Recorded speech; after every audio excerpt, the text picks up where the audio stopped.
Bina təmizləmə prosesi ilə yanaşı keçmiş məcburi köçkünlərin əzəli yurtlarına qayıdışı da davam edir. Yenidən qurulan ərazilərimizdə həyat axınına düşüb.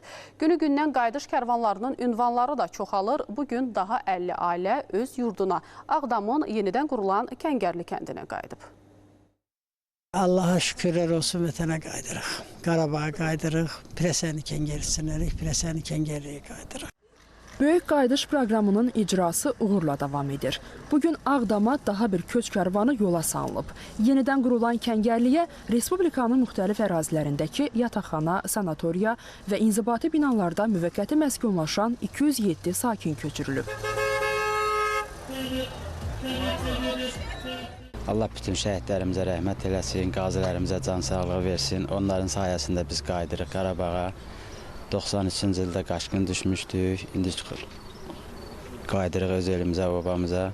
Çox sevinirik Bibi Qurban. Allah canınızı sağ eləsin. Allah bizi ora qaytaran prezidentimizə can sağlığı versin ki, bizi öz vətənimizə qovuşturdu, öz yerimizə, yurdumuza, Ağdamımıza qovuşturdu. Çox sağ olsun, Allah kömək olsun. Bəli, 32 ildən sonra öz vətənimizə qayıdırıq. Allah heç bir kişini vətənsiz eləməsin. Hamıya vətəni gözəldir, şirindir. Allah prezidentimizə dəyməsin, şəhidlərimizə rəhmət eləsin. Allah qazilərimizə də can sağlığı versin. Bütün Azərbaycanımız var olsa, Qarabağ həmişə Azərbaycandır, vəssalam. Bugün köçənlər artıq Kəngərlidədirlər. Yurt əsirəti bitən 50 ailə yeni evlərinin açarlarını təhvil alıblar.